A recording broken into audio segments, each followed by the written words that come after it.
Welcome to episode 40 of the Fire Safety Matters podcast, where we bring you the latest news, views and opinion from across the UK's dedicated fire industry. My name's Brian Sims and I'm the editor of Fire Safety Matters magazine. We're delighted that this podcast is sponsored by the Fire Safety event, which runs at the NEC in Birmingham from the 8th to the 10th of April 2025. Fire Safety Matters is once again serving as the lead media partner for the exhibition. To register for the show, visit www.firesafetyevent.com. As always, I'm joined on the Fire Safety Matters podcast by my colleague Mark Sennett, the CEO at Western Business Media and also the founder of Fire Safety Matters magazine. Hi Mark, how's things with you? I'm all good. How are you, Brian? Very well, thanks, Mark. Working on the November edition of the print magazine at the moment, and also, of course, the FSM annual guide. Yeah, it is a busy time of year. And of course, you know, we've been a while since our last recording because we've been having to do various things such as Fire Safety Matters Live, which took place in Manchester on the 3rd of October.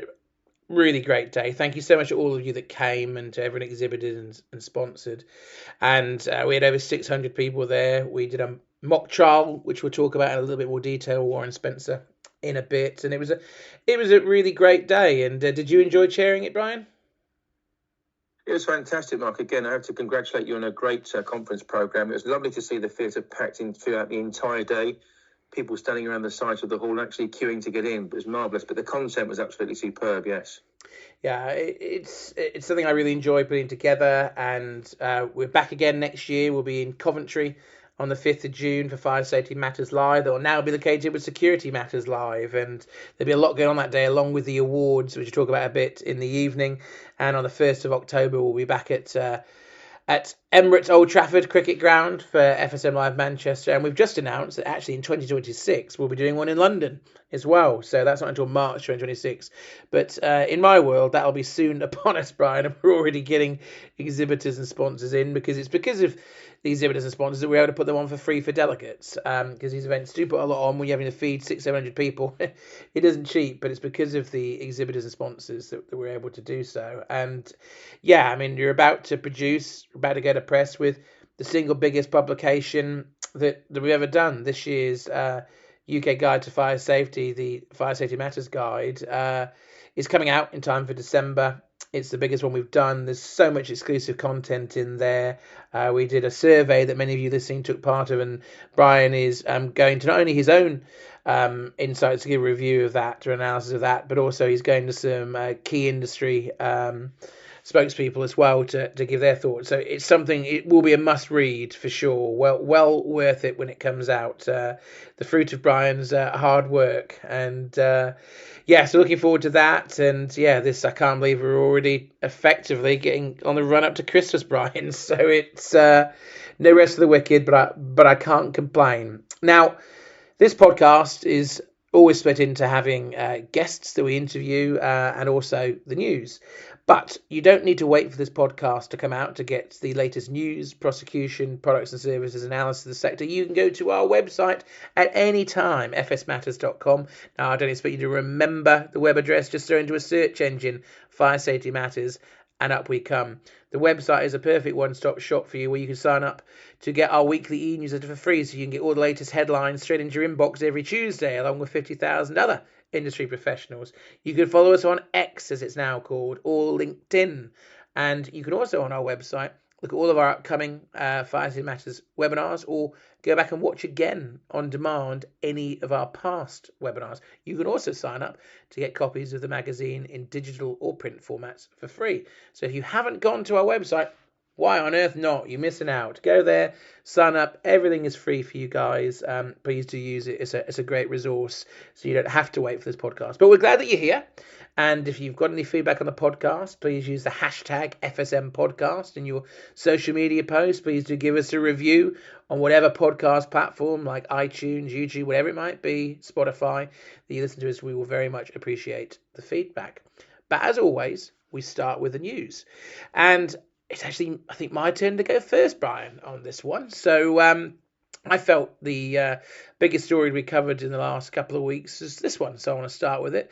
And for those of you that go to our website, the article, you can put in the search box, is titled, Government Should Publish Target Date for End of Cladding Remediation.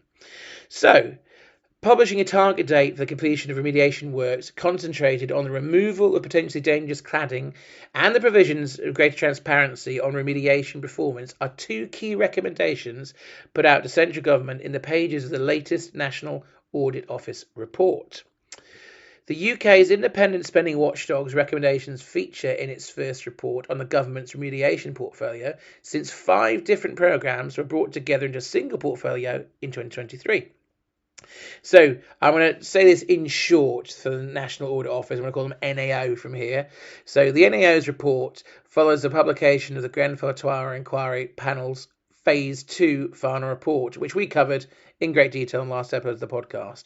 And that report, for the final report there, examined the root causes of the tragic fire that occurred on the 14th of June 2017 and obviously sadly resulted in 72 deaths. So in its extensive deliberations, the NAO examines how well it believes the Ministry of Housing, Communities and Local Government is maximising the identification of unsafe buildings, driving progress on necessary remediation works and managing taxpayers' exposure to the related costs. The government has significantly changed the types of buildings within the scope of its programmes, not to mention its approach to remediation, as the scale and impact of the cladding problem has become clearer. Programmes are now in place to address dangerous cladding for all of the estimated 9,000 to 12,000 buildings over 11 metres tall above the ground that the government considers to be in need of remediation. Now, we've talked about this a lot on the podcast since this has happened, but there's been a substantial increase in remediation activity since the NAO's 2020 investigation into the remediation of dangerous cladding on high-rise buildings. To date, 4,771 buildings have been brought into the portfolio, but it's taking somewhat longer than expected to identify the remainder, while some may never be identified. With the potential 7,200 buildings or more, and that's up to 60%, still to be identified, many individual residents in tower blocks still don't know when their building will be made safe, which is contributing to the same residents suffering significant financial and emotional distress. And again, we have talked about that at length on previous issues of the podcast. While building owners are responsible for fixing their buildings, engagement with the government's grant programme is voluntary. As the NAO previously reported, incomplete building records, construction materials that differ from those listed on building plans, and the difficulties involved in tracing owners can make identifying any affected buildings somewhat difficult. Now, Brian, I know you're going to have more to add to this. You went in huge detail in this story. I just thought it was really worth raising this because obviously here the NAO is saying it effectively the government should publish a target date for ending when these buildings are identified. It has gone on for so long. It feels like we've covered this particular story 5 or 6 times, at least in the last couple of years on here. And, you know, I do agree. It feels like there needs to be an end date to this. Brian, what have you got to add? I've got a quote to begin with, Mark. Gareth Davis, who's head of the National Audit Office, has commented, and I quote, 7 years on from the Grenfell Tower fire, it's fair to state there has been progress, but considerable uncertainty remains regarding the number of buildings needing remediation, the costs and timelines involved, and also how public spending will be recouped. There's a long way to go before all affected buildings are made safe, alongside risks that the Ministry of Housing, Communities and Local Government simply must address if its outlined approach is to succeed. Davies goes on to comment, placing the onus on developers to pay and introduce a more proportionate approach to remediation should help in protecting taxpayers' money, but this way of working has also created grounds for dispute and induced delays. In conclusion, Mark, Davies notes, in order to stick to its £5.1 billion cap in the long run, the Ministry of Housing, Communities and Local Government needs to ensure that it can recoup funds through successful implementation of the proposed building safety levy. The National Audit Office's latest report finds that it will cost an estimated £16.6 billion to fix unsafe cladding on all buildings over 11 metres in England.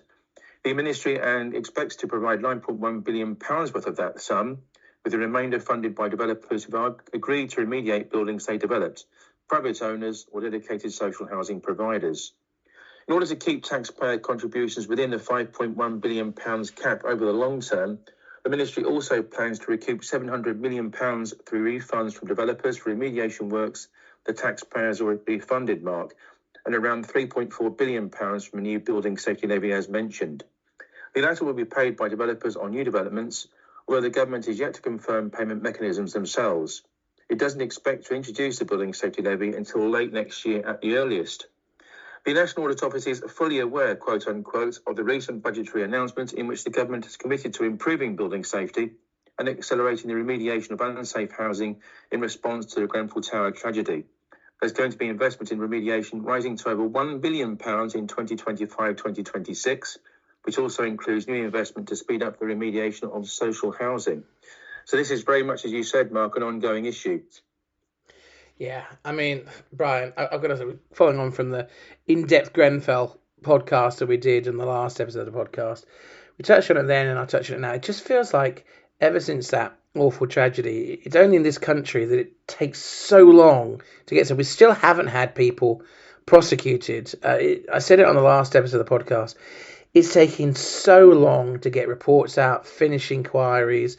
Now we've got this story that just drags on and on and on. It just feels like nothing gets done quickly in this country, and it, you know, I feel so sorry for those residents in buildings that just still don't know if their buildings are declassified. I obviously feel dreadfully sorry for the families of those that were killed or injured in Grenfell.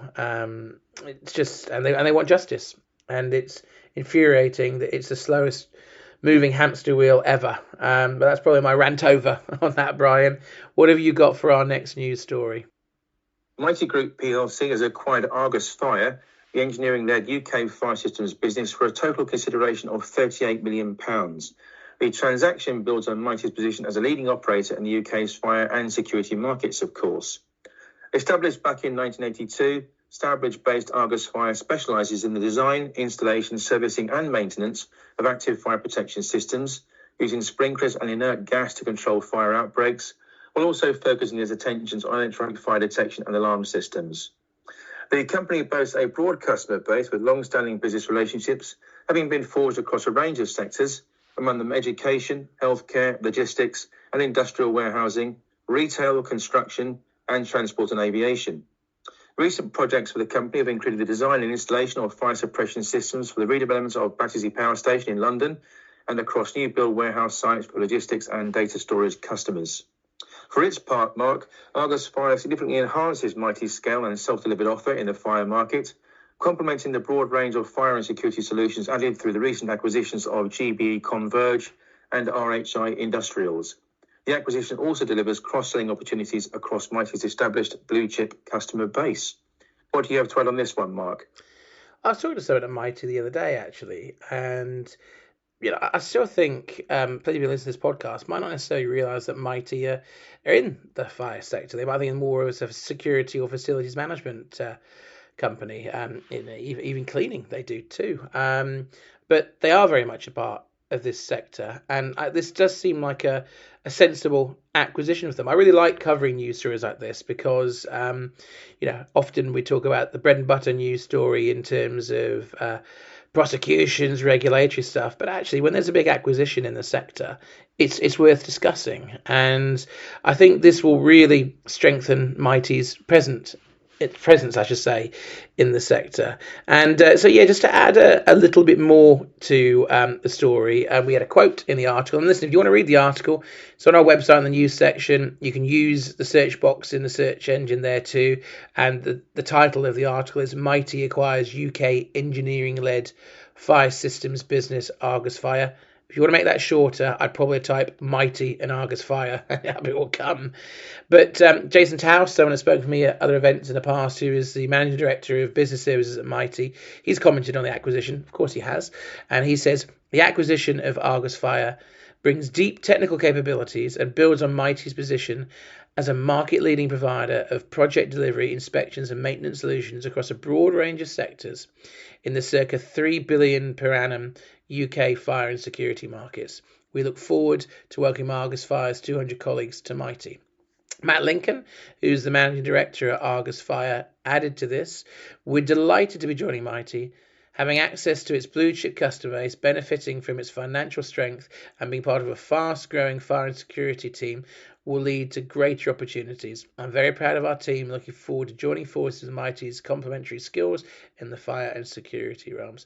So yeah, I mean, this is obviously a good deal for Argus, so they'll be delighted to have been acquired by a big blue chip company. But I think it does offer another string to the offering that Mitie can do. So yeah, I'll be interested to see how this progresses. But it does feel like Mitie are really gearing up to being a lot more at the forefront in terms of maintenance solutions and inspections and project delivery in the fire sector. So at this stage, we go to our first guest, and he's a recurring guest, and it is my good friend Warren Spencer, the Managing Director of Blackhurst Budd Solicitors. Warren has prosecuted more cases under the fire safety order than anybody else in the UK, and he is a regular contributor to this podcast. It was great to catch up with Warren because, as we'll go into detail, he came and spoke at Fire Safety Matters Live, which took place at Emirates Old Trafford on the 3rd of October. And we did a mock trial. I was the defendant because he always ropes me into this. And the feedback I've had, Brian, on this has been phenomenal. I mean, I had so many LinkedIn messages or emails in saying how much they enjoyed the session. We try and add a little bit of humour to it to make it not too dry, but it is a really serious topic. And the mock trials are there as a learning experience, Brian. They are there based on a real life prosecution that we're reenacting with substituting different names and things like that. And then we ask the audience to vote guilty or not guilty. And then Warren reveals what the actual real life prosecution result was. I'm sure in this interview I'm going to mention it, but I have had 4 of these trials against Mr. Spencer, and I have been acquitted 3 out of 4 times, of which I might mention to him quite regularly. But I love doing them. I'm glad you guys enjoy doing it. We have recorded it, and we will be putting it as part of a brand new streaming service we'll be launching in the new year, so more on that soon. But anyway, without stealing any of his thunder, I sat down with Warren earlier, and here's what he had to say.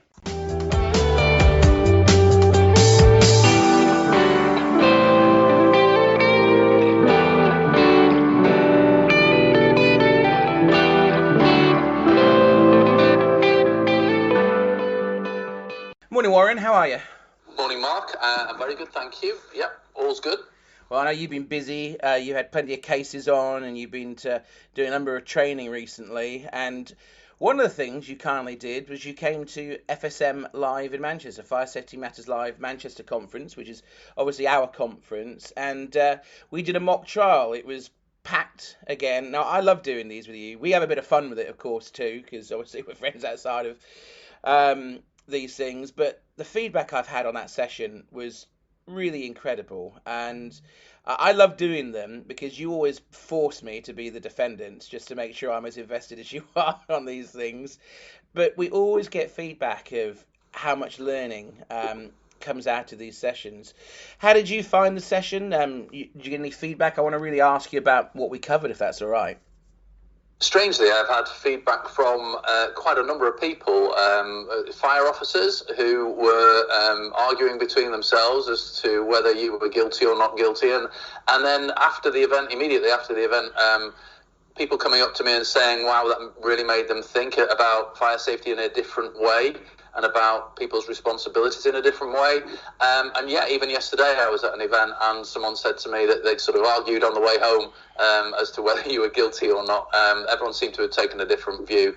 Obviously, you were found not guilty despite my prosecuting skills, but the purpose of the event and the purpose of the trial was to just portray the aspect of what control is in premises and how that can be for an employee as well, and to prompt the discussion as to what is criminal liability in relation to fire safety. And in this situation, it was based upon a real case, which was a straightforward guilty plea. But often with these things, you think, yes, but what if this had been the case or that had been the case? How would it have played out? And that was what I was able to do with writing this particular scenario. Well, we're just off the back of the American general election, and if I hadn't actually won this mock trial, I would have probably been, talking about witness tampering and fraud, because I noticed all my staff and my girlfriend voted me guilty, and somehow I still managed to get a decision to get not guilty. I mean, it always amuses me in these things, Warren. Like, I'm always the accused, and we've done 4 of these together now over the years, and somehow the absolute bullshit I talk, I've managed to get acquitted 3 times out of 4. So that does amuse me, but what it does show you as you just said there, is how split the room can be, which is worrying in a sense, right? Because you specifically choose cases where we argue the point of it's really just about their interpretation of whether they think it's a responsible person or not. And we'll talk a little bit more details about this particular one in a minute. But it's never unanimous one way or the other when we've done these, which I think is a great reason for doing them, isn't it? That it really is, when you then say what the true life case result was, it kind of surprises people, and then there's real learnings from there, isn't it? That's right. I mean, this particular case, and indeed majority, as you know, I've done around about 240 cases involving prosecutions, and the majority are guilty pleas. So it's very rare that we do have the real life situation where a court is kind of undecided about someone's guilt, and the reason for that is that the prosecution authority would probably not take the case if they thought it was going to be 50-50. But what I like to do is to say, right, well, in certain cases, what if this had been the case, and how strong are the views on either side? And this one kind of really did split, and perhaps more than I thought it would. I did give you, plenty of sort of defence material because I thought it was so far the other way if I didn't, but it worked, and you were very good at giving your evidence and pulling on the heartstrings and proving to me that you're probably behind President Zelensky, the second best salesman in the world. Well, I mean, I will say this on these things. Despite managing to get acquitted 3 times, the only reason I've got acquitted is because you fully briefed me on what I should say to try and have a decent defence. So it's really a victory for you either way on these things, because you're the one briefing me. But we do have some fun with them. Anyone that comes to these will see plenty of bad jokes from Warren in terms of defendant names. He also likes to leave some Easter eggs in there for me, like in this particular case, because he knows I'm a big Oxford United fan. I was basically the manager of a pub, not the owner of the premises, but the manager of the pub, and he'd put the address of the pub as the address right next door to Oxford United Stadium, that only he would know that I would know what it was, which made me smile, and we managed to work that in. But this particular case, Warren, do you want to tell us a bit about it? I've given a little bit of the background, where obviously I was a person that had just been promoted to running a bar, and then obviously it was based on a real life case. Do you want to give us a bit more information about that, if that's all right? So the real life case was what we call a DPS, designated premises supervisor. That's a person responsible for the licensed area of premises. And their job was to check the emergency lighting, the exit routes, and the alarm panels, and all the fire safety management responsibilities before opening, effectively. And it was a prosecution involving a bar where that hadn't happened. There was an inspection, and the fire service prosecuted, obviously, the responsible person, who was the employer. They pleaded guilty on a fairly straightforward basis, but we also prosecuted the DPS, the designated premises supervisor, the bar manager, on the basis that he systematically failed to carry out his duties and had opened up the premises in an unsafe condition. And so that's a fairly straightforward case. What we did in the mock trial was to say, okay, well, you as the barman had only just joined, literally 3 months earlier. You'd been promoted to be DPS and kind of been left holding the baby, for want of a better expression, with the bar. And you were aware that the fire alarm was not working, that the emergency exit had been bolted shut, and that some of the lighting wasn't working. So you were aware of these matters, but we basically gave you the script that you felt that you were not in a position to challenge your boss, and that you were required to open up come what may, otherwise you'd lose your job, which you were desperate to keep. And so it was that kind of personal dilemma, the safety of others over keeping your job, even though you're not ultimately responsible, which was the issue for the jury in this case. Yeah, and I remember going through it with you beforehand, and you hadn't told me the real life result at the time when we were doing the prep, and I said, this just looks guilty to me, Warren. You said, well, actually, that was the result. I was a bit matter of fact with you because I was looking at the facts of it, but when we delivered it with the brief that you gave me, as you said, I tried to play on the emotional heartstrings of the audience, saying it's not fair. I knew these problems were there, but he told me I would lose my job if I didn't open the doors, and he owned the premises, not me. And although that made a good argument for the audience, who, thankfully in this situation are not the judge or jury on this, you were very clear to me beforehand. So this is pretty much a open and closed one for me. He knows he did wrong. He's not followed what he should follow, and it has to be a guilty plea or found guilty. It's pretty much what you said to him beforehand, wasn't it? Yeah, and I mean, like I say, this is actually the reality of some situations, isn't it? That people, I've had cases very similar involving a very large, well-known sports shop, where and that's a huge organisational situation, but the person in charge on the day, knew that there was racks of clothes in front of the exit routes, and it was a task that was beyond their control to move, and they felt they had no option but to open up. So it was on a much larger scale, but it was the same principle that they'd be sort of closing down a huge high street store because the fire safety management was not as it should be, and what I wanted to and that person, I know for a fact that when the fire officers read out the caution, burst into tears, and so I think that was the kind of the germ of the idea for me, is to say, well, what would people think about that?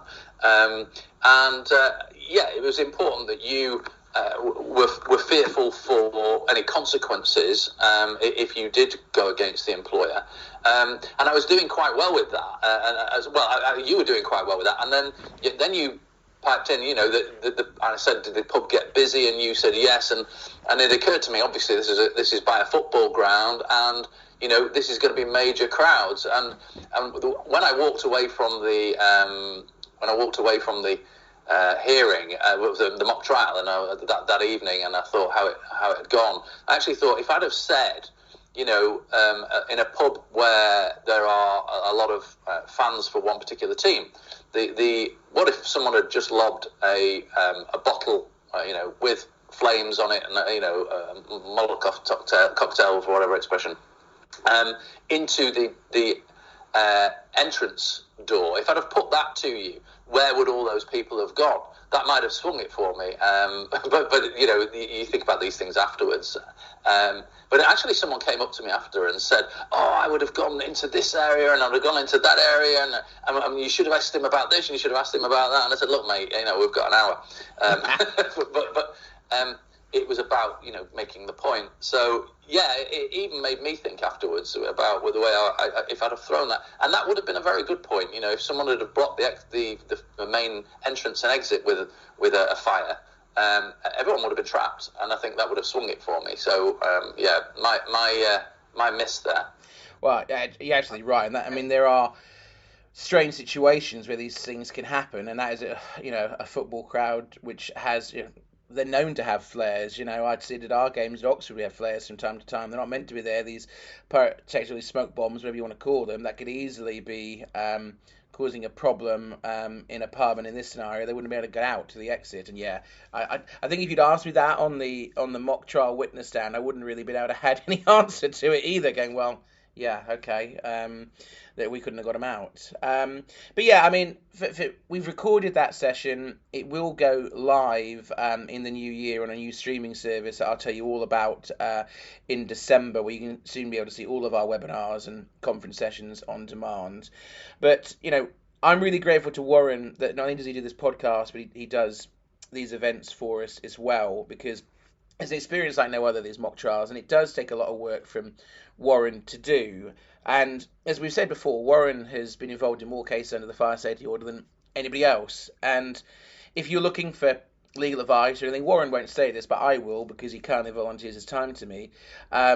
Go to his organisation, which is Blackhurst Budd Solicitors, are based in Blackpool. But Warren, if people want to reach out to you directly, get more information about Blackhurst Budd, or might need some help from you, how can they get in touch? Through Blackhurst Budd, it's easily available on the internet, and fire safety law, which is my website, firesafetylaw.co.uk, which hopefully has some tools which will help understand the fire safety order. It is due a bit of a revamp, and I haven't posted much on it this year, but a lot of people tell me they visit it and they get something from it, so it's there to help, and it's free. So yeah. You can also follow Warren on LinkedIn. He's active on there if you want to drop him a direct message. And as I said, also to the Blackhurst Budd website. Well, Warren, thanks so much, not only for the mock trial, but for doing this today. We'll get you back on here again soon on the podcast, and really appreciate your time, my friend. Thanks. Just a shout to Megan Langley, who represented you on the day and did a sterling job. She's a trainee solicitor. She's soon to qualify in January, and she was brilliant on that day. She was excellent. Much nicer than you as well, to be fair. She defended me brilliantly. Thanks, Mark. I think you enjoy that. Thanks, Warren. Always great to see you. Thanks.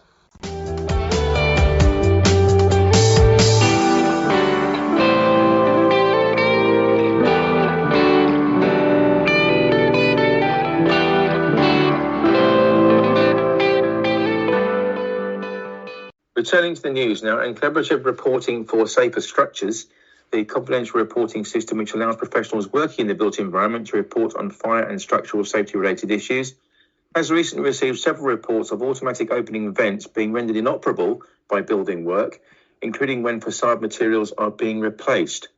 AOVs are often designed to resemble regular windows for visual reasons.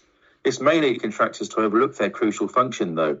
Even if the windows are recognised as being different from the standard, their important role in the fire safety strategy may not be perceived.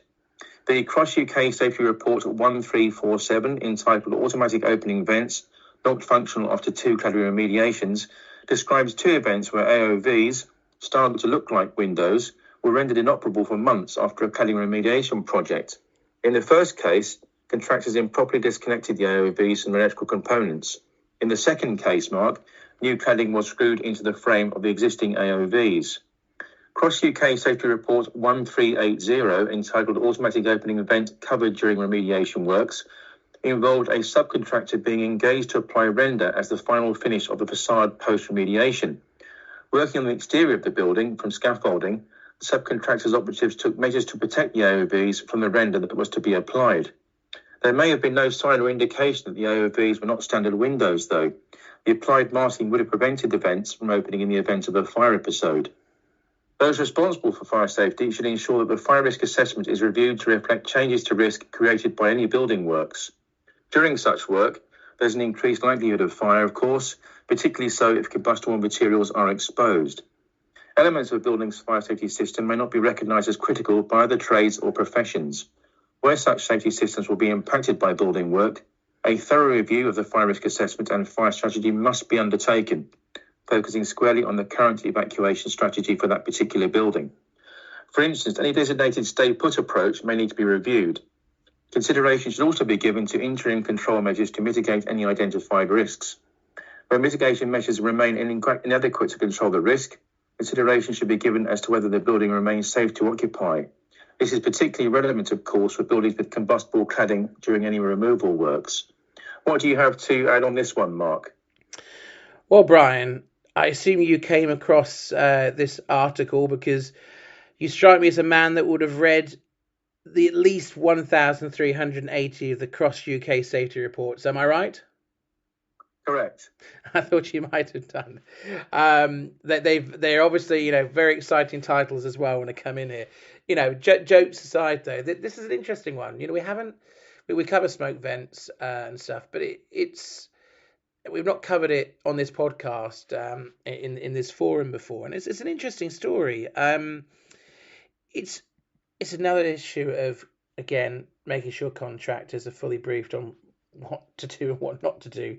They look like windows, but they're not, right? And they are integral, and it's an education process, Brian. And we talked about this a lot. For whether you're talking about construction, whether you're talking about maintenance, whether you're talking about retrofitting stuff, it's making sure competent people are doing the work. If they are competent, they're in full possession of the facts. And yeah, there's a bit more to add to this story, of course. If you want to read it online, you just go into the search engine on our website, say smoke vents rendered inoperable, would bring it up for you, because the full title: Smoke Vents Run Inoperable by Building Work Alert across UK. So, adding to this, where work is being undertaken on an existing building, the principal contractor, in conjunction with the person responsible for the management of the building's fire safety, should identify that all AOVs and consideration should be given to providing temporary signage indicating that they are to be kept operable and clear from any obstruction. Absolutely key. It's a common sense approach, I'd say there, Brian. So consideration should also be given by industry to providing permanent but discrete signage on AOVs. This might read, for example, Brian, automatic opening vent, do not obstruct. This need not interfere with the building's architecture, though. It's worth pointing out. So improved training is recommended, and that's what I talked about there a minute ago, is just you can be competent doing this work, but training is really important to highlighting risks like this. So yeah, improved training is recommended for all of those in the construction industry who work on site to raise awareness of the existence of AOVs and their fire safety function. In England, the responsible person under the Regulatory Reform Fire Safety Order Regulation 7 is also obligated to report faults in essential firefighting equipment for high-rise residential buildings. This includes those instances when equipment is disabled, and this would obviously fall straight under that. So yeah, a bit of a different story there, Brian. Like to cover a bit of construction stuff when we can, and this is a good one to share. So at this point, I think you've got another guest for us. So who have you got, Brian? Our second guest on this edition of the Fire Safety Matters podcast first appeared on episode 35. It's Craig Wells, the Sales Director at Passive Fire Protection Systems Specialist Quelfire. Craig joined the company in June 2012 from a family-based contracting business, having nurtured a keen interest in the technical products arena. His current role involves keeping the entire team aligned with their sales targets, while in parallel providing technical support and sales consultancy for prospects, influencers and customers alike, whether over the telephone or face-to-face, and whether on or off-site. In the course of our discussion, Craig focuses on Quelfire's industry campaign entitled Because It's Your Job to Know, and also outlines some of the positive changes he's been noticing across the industry.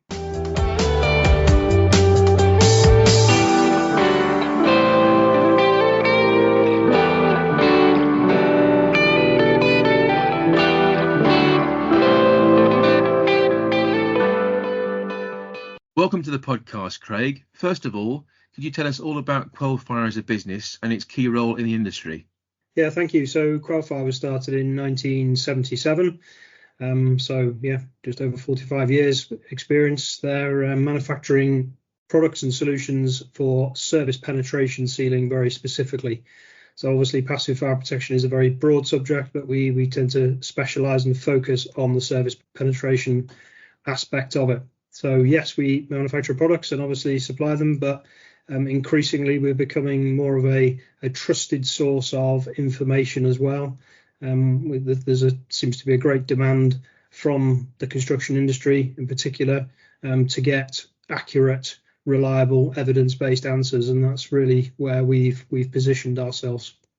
And what's the core mission at Quelfire on a day-to-day basis?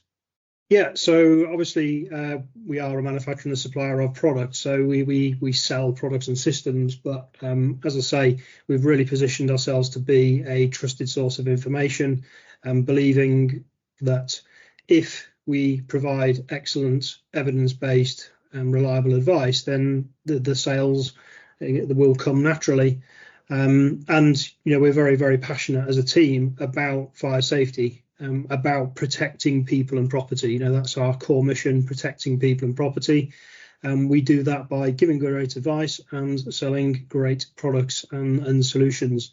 So I guess one of the things that the industry has been crying out for is prompt, evidence-based, reliable information. So day-to-day basis, that's us giving that prompt, evidence-based technical support solutions and the products and systems to go with it. As reported by Fire Safety Matters in the March edition of the magazine and online, Quelfire recently launched its campaign entitled Because It's Your Job to Know. Can you explain the reasoning behind this, Craig? Yes, thank you. So, a very exciting campaign. I guess what we've seen as a result really of the Grenfell tragedy is a lot more attention to detail. There is a strong desire from people to do things properly, do things better, do things differently. And of course, competency is a huge buzzword in the industry. What is competency? I summarize it by saying, it's about knowing what you don't know. It's about knowing your limitations, and it's about using your network and the resource and supply chain that's available to you to get accurate information and solutions. So we launched this campaign just recently because there is only so much we can do. We obviously extensively test our products. We listen to contractors, we listen to installers and clients about the problems and the situations they're facing on site. We try and develop solutions for them. We test those solutions and we push them out to the market. There's a limit to how much we can do. What we need is everyone to be taking their responsibility in relation to fire safety. They need to be asking the right questions. They need to be engaging with everybody, all the stakeholders that are involved in construction. So really, we're just trying to, I suppose, pack a bit of a punch that, it is your responsibility to know. And furthermore, there are people that can help you in getting the right answers and getting the right solutions. And indeed, that's exactly where Quelfire sit. We're that reliable, responsive organisation, and responsible as well, providing evidence-based support and solutions. So yeah, it's an exciting campaign. We've put together a white paper, a very comprehensive document, which kind of covers the whole aspect of fire safety, with a particular focus on service penetrations and the importance of what we call early engagement and designing the building appropriately, rather than just seeing fire stopping as one of the latter trades we bring in on a project. That's the historic approach. We just allow a fire stopper to come in at the end of a project, but in actual fact, we should be looking at the fire safety of the building right from the very, very early stage. And that means that there are multiple stakeholders, multiple trades, multiple parties involved in that decision making. And, everyone has a job has a responsibility to be involved and to get this right. So, that's the campaign. There's obviously some great information out there on our website about that, and encourage anybody to have a look at it. And following on from that, why do you believe it is indeed the construction industry's job to know? Well, as I've alluded to, we are dealing with fire safety. We are dealing with people's lives, protecting people and property. And, history has shown, of course, recently we've had the terrible Grenfell tragedy, but history has shown that, there has been legislation changes as a result of these tragedies, but clearly more needs to be done. And ultimately, construction industry at the heart of getting this right. So, we believe that everybody should be taking more responsibility. This is people's lives, and, we really cannot afford to have another tragedy such as Grenfell. What are the major changes that you've been witnessing in the industry in recent times, Craig? Yeah, very positive changes, I would say. And, again, that's testimony to unfortunately the Grenfell tragedy, but a lot of the organisations and associations and industry professionals just pulling together and saying, let's do things different. Let's do things right. So we have seen a lot of positive changes, especially with regards our service penetration seal sort of aspect of fire safety. And there is a more of an understanding now of the complexities, but also the understanding that, it's test evidence that really matters. So if products and solutions are tested, they can be used. If they're not tested in a particular application, they can't. So we are seeing more attention to detail, more early engagement, more desire to design and then build. We're starting to see a shift away from, conversations about pounds and pence and more about the actual tested solutions and the importance of saving lives. We are seeing a lot of positive changes in terms of collaboration as well, as I kind of alluded to earlier. we tend to think, or have tended to think, of service penetration sealing as being a fire stop contractor's little package towards the end of the project, relatively low value compared with other trades. But now we are seeing, a better understanding across the whole construction industry. We are seeing more collaboration between, let's say, plumbers and electricians and dry liners, all working together with the designers with a view to the fire stopper being able to install tested solutions. So really encouraging signs of collaboration. And I guess word of warning to those that don't go down this approach, you're going to get left behind. But yeah, positive changes. And last but not least, Craig, for anyone who's wondering when might be the best time to engage with the manufacturer in relation to a given fire safety project, what advice would you give them? Well, it's a tricky one because it obviously depends on who they are, what they are, and what their involvement in the project is and what they want to get out of it. But in a nutshell, there is never too soon to embrace the information and wealth of resource that is available, and to reach out and ask some questions. It might be a case of just signing up for a CPD to get a better understanding of these types of issues. Of course, you may be a little bit further down the line. You've got a lot of specific information about how you want to construct your building, what fire ratings you need, what pipes and services you want to use. And absolutely, that's the time to be engaging and looking to identify what tested solutions there are available. But yeah, in a nutshell, there is never too early. It is possible to talk to a manufacturer like ourselves too early in terms of, if you don't have some of the specific information about the project, then we're not going to be able to give you some specific tested solutions. And we're going to be sort of generalizing a bit, but never too early to reach out and get a bit of education. As I say, competency, knowing what you don't know. So start a conversation, join a CPD, listen to some of the webinars and podcasts and great videos out there, and start acquiring some knowledge in readiness for when you might need it in the project.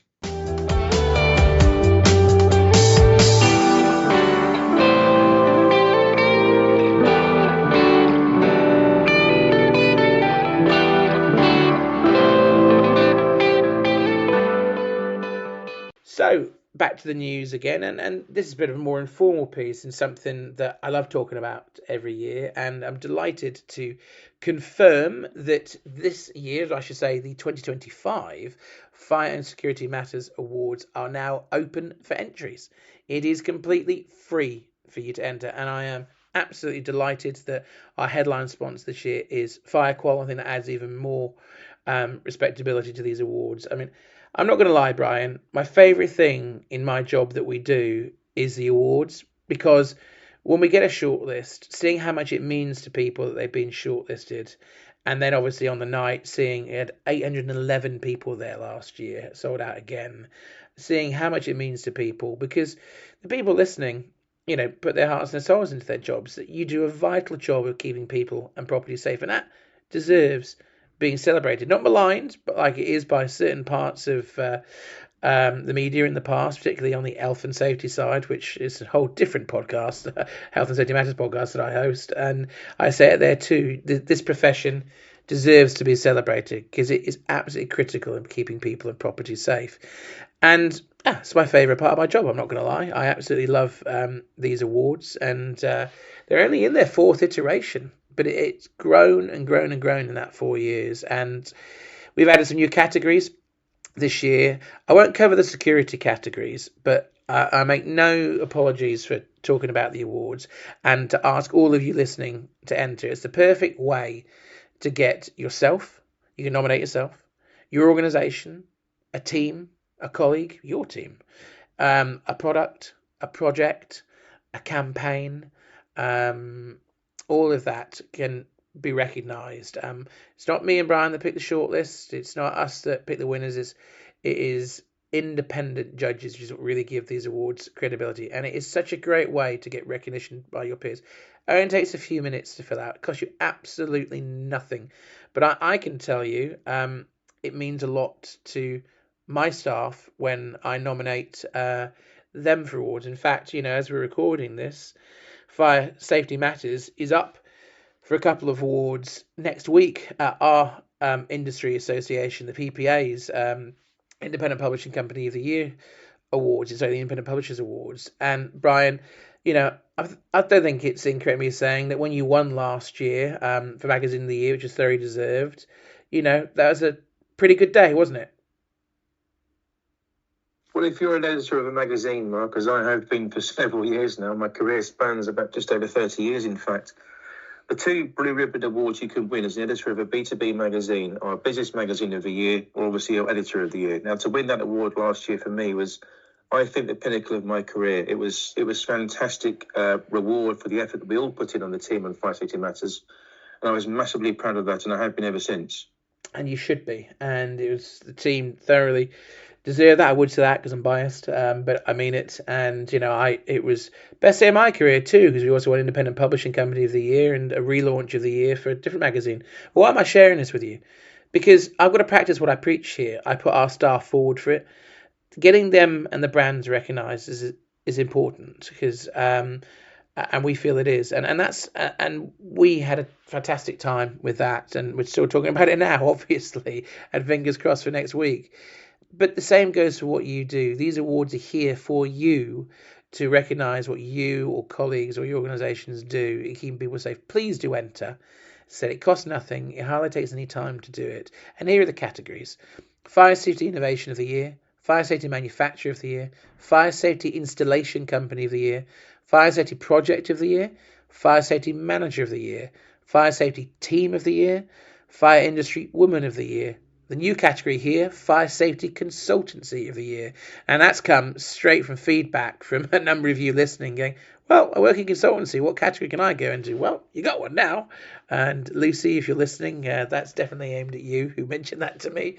And then we've got some joint categories for Fire Safety and Security. So ESG Company of the Year, Distributor of the Year, a new category, Commercial Person of the Year, Training Provider of the Year, brand new category, Customer Service Award of the Year, which I think in time will go to be one of the most competitive categories that we have. And, of course, Campaign of the Year. So there's a Lifetime Achievement Award that will be decided by judges too. You've got until the 28th of March 2025 to enter. 28th of March 2025. And the awards shortlist will be revealed a couple of weeks after that, around about middle of April sort of time. And then it all comes down to the night itself, which is the Fire and Security Matters Awards, which take place on the 5th of June 2025 in the evening of when we do Fire Safety Matters live conference in Coventry. All this takes place at the Coventry Building Society Arena. Now, it's a lot different this year because we keep selling out. We have gone all guns blazing for the best night out possible to fit you all in.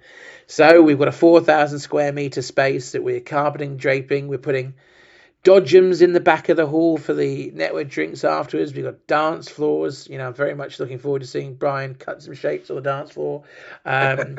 We've got casino tables. We raise a lot of money for charity through the charity auction there. We've got a brilliant host in Omid Dijalili, who's a fantastic comedian. Listening to all the panel shows like Mock the Week, etc. Also in James Bond is worth pointing out. And I'm sure he'll point that out on the night too.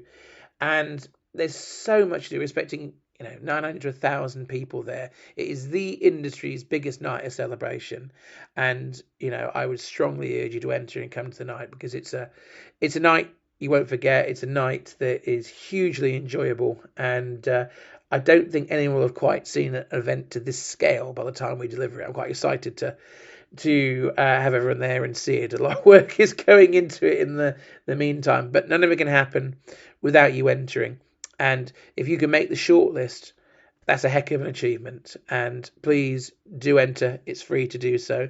How can you do so? Well, you can throw into a search engine Fire and Security Matters Awards. That's one way of doing it. And just click the Enter Now button. Or if you want the web address, it's firesecurityawards.com. Brian, your thoughts on the awards? Well, I think you've already covered most of the bases there, Mark. I think the tremendous thing with this, and when we founded these awards, this is only the fourth iteration, as in next year. In 3 years, we've gone from being, an event that was very much a fledgling proposition to one that's now garnering an audience of 800 plus. We couldn't fit people in this year, which I think is testament to what you've done in terms of founding these awards and what we've all done as a team to progress them.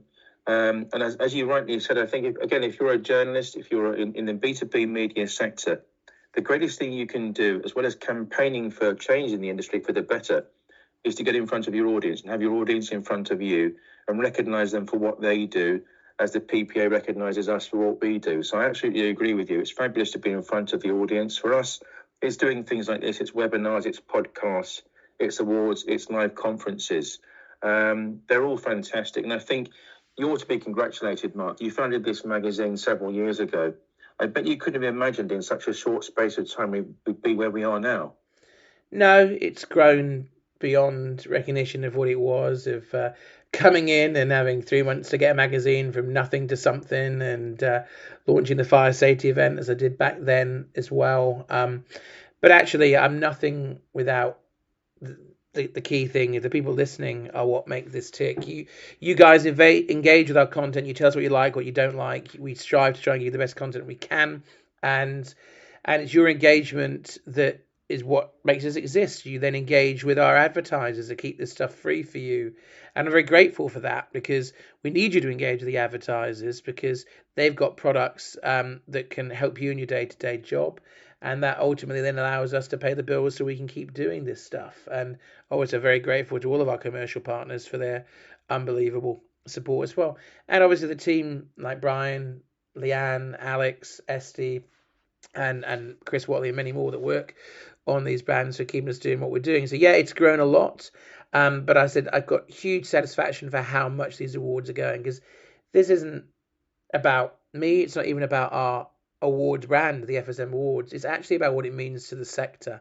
You guys have embraced this. We had 380 entries this year. It's crazy. And you've made it what it is. You've said, you want to be recognised, and what you do deserves celebrating. So you've made these awards what they are, and I'm just facilitating making it even bigger, more impactful and more fun. And I'm very grateful to all of you for you making the time to make the submissions. So please, on that basis, don't let me down. Keep going. Please entering from now. As I said, you've got until the end of March to do so. It's firesecurityawards.com, or throw into a search engine Fire and Security Matters Awards. As I said, I hope you can tell from my voice, absolutely love these awards. They mean so much to so many people, and that's why they were set up. And these were the biggest yet, and I honestly think you guys will enjoy being part of it. A big fun night planned, but nothing more important than just exactly what they stand for. So at this point, Brian, it's back to you, because you're going to introduce our final guest for this episode of the podcast. Our final guest on episode 40 is Phil Kirkham, Engineering Manager for Applied Technology at Elta Fans. A mechanical engineering graduate from the University of Portsmouth at both the Bachelor of Engineering and Master's levels, Phil joined Elta Fans back in July 2005. During his time with the company, Phil has worked in the R&D department, duly managing projects and planning test procedures. During our interview, Phil concentrates on those test procedures while also outlining the benefits to be realised from prefabricated solutions.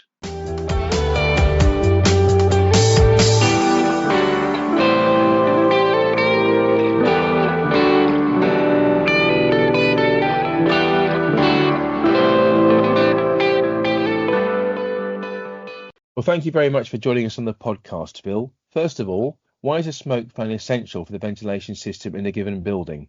Smoke fans are part of a smoke control system used to clear smoke from buildings, and this is done largely for means of escape and also to aid firefighting. So there's legal requirements for different smoke control systems, but building owners ideally should ensure the system is compliant and of good quality from a reputable supplier and installer, as well as ensuring that it's kept maintained. Make sure it will work in an emergency as intended. And what key differences are there between smoke fans and regular fans? The main difference we've got an increased tip gap between the impeller and the casing, so there's increased clearance. As the fan sees high temperatures, the metal will expand. Some of them will have reinforced impellers, so it's had a bit more strength to them. Probably one of the most important parts is the motor, so it's got an enhanced build specification with different materials for insulation, bearing clearances and wiring. suppose the most fundamental point is they're all tested together. There's kind of strict control on the standard and the testing required. So all the components used on a smoke fan are tested to that standard, so you can be sure it's going to work. Can you tell us about the testing process for smoke fans and why you believe this to be so important? So all fans that Elta make, whether smoke fans or not, are tested, have a factory run test before they leave the building.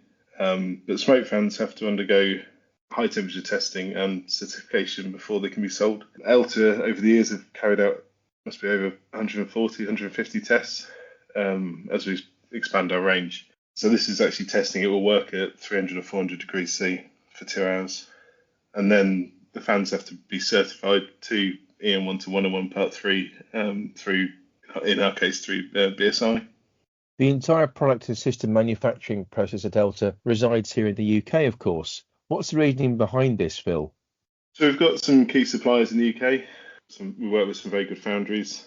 It keeps us in good control of our supply chain and tends to allow a bit more flexibility over lead times, so we can sort of adapt our production schedule to meet our customers' requirements, really. And I suppose it mainly gives us good control over the process.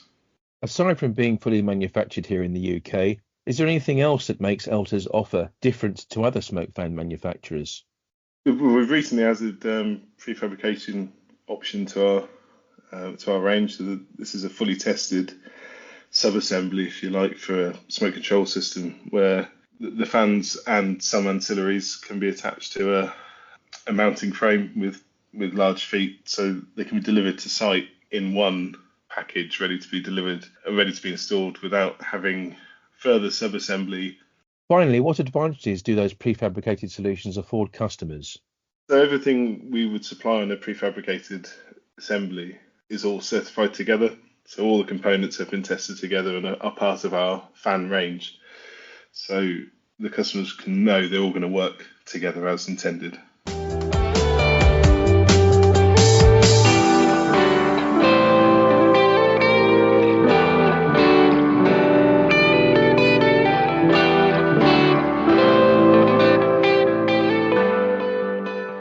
That brings us to the end of episode 40 of the Fire Safety Matters podcast. Many thanks indeed to our special guests on this edition, namely Craig Wells from Quelfire, Phil Kirkham from Elta Fans, and also Warren Spencer of Blackhurst Budd Solicitors. You can read more on the issues raised in this edition of the podcast and others by visiting the Fire Safety Matters website. The web address you need to access is www.fsmatters.com. We do hope you've enjoyed the content delivered in the podcast and found it informative. Please do contact us if there are any particular themes or issues you would like us to explore on upcoming editions. You can do so on X, formerly Twitter of course, by using the hashtag FSM Podcast. On that note, do make sure you follow us on X at FSMatters_MAG and also access our LinkedIn page at Fire Safety Matters magazine and website. Please do like and share the content of our regular podcasts and spread the word among your industry colleagues. You can listen to the Fire Safety Matters podcast for free on Apple Podcasts, Spotify, Google Podcasts, YouTube or Podbean. All you need to do is enter the term Fire Safety Matters into your chosen platform search box. We'll see you next time.